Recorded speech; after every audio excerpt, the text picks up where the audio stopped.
అందరికీ జై శ్రీరామ్. భారత్ మాతా కీ జై.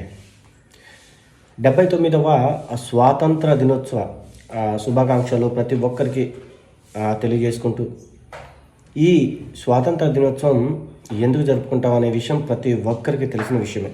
తెలియని వాళ్ళు ఎవరైనా ఉంటే తెలుసుకోవచ్చు. ఈ స్వాతంత్రం మనకు ఎంతోమంది ప్రాణత్యాగాల వల్ల, చాలామంది ఇది అహింసా మార్గం వల్ల వచ్చింది అని చెప్పి ప్రచారం చేసి కొంతమందిని దీనికి అధికర్తలుగా తీర్చిదిద్దారు.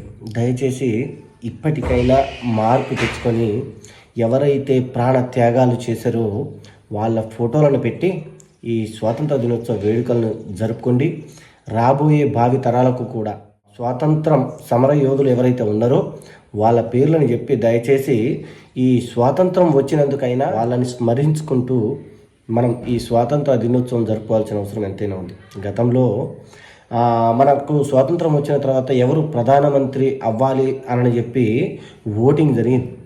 నెహ్రూ మరియు సర్దార్ వల్లభాయ్ పటేల్ మధ్యలో 15 ఓట్లు ఉంటే అందులో 14 ఓట్లు ఆ సర్దార్ వల్లభాయ్ పటేల్కు పడ్డాయి. అయినా ప్రధానమంత్రి హోదాలో మాత్రం నెహ్రూనే కూర్చోబెట్టిండు ఆ గాంధీ.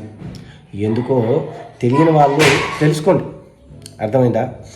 మొదటిసారే స్వాతంత్రం వచ్చిన మొదటిసారే ఓటును దొంగిలించారు. అంటే గెలిచిన వాళ్ళని గద్దెనెక్కనీయకుండా గెలవని వాళ్ళని గద్దెనెక్కించి మన దేశ చరిత్రను దిగజార్చారు. ఇక దాని తర్వాత దిగజారుతూ ఇక్కడి దాకా వచ్చింది. దయచేసి రాబోయే రోజుల్లో మనకు నిజమైన స్వాతంత్ర యోధుల్ని పిల్లలకు తెలియజేసి స్వాతంత్ర దినోత్సవ వేడుకలు ఘనంగా జరుపుకునే ప్రయత్నం చేస్తారని అందరికీ మనవి చేసుకుంటూ సెలవు తీసుకుంటున్నా. మరొక్కసారి అందరికీ ఈ 79వ స్వాతంత్ర దినోత్సవ శుభాకాంక్షలు తెలియజేసుకుంటూ భారత్ మాతా కీ జై.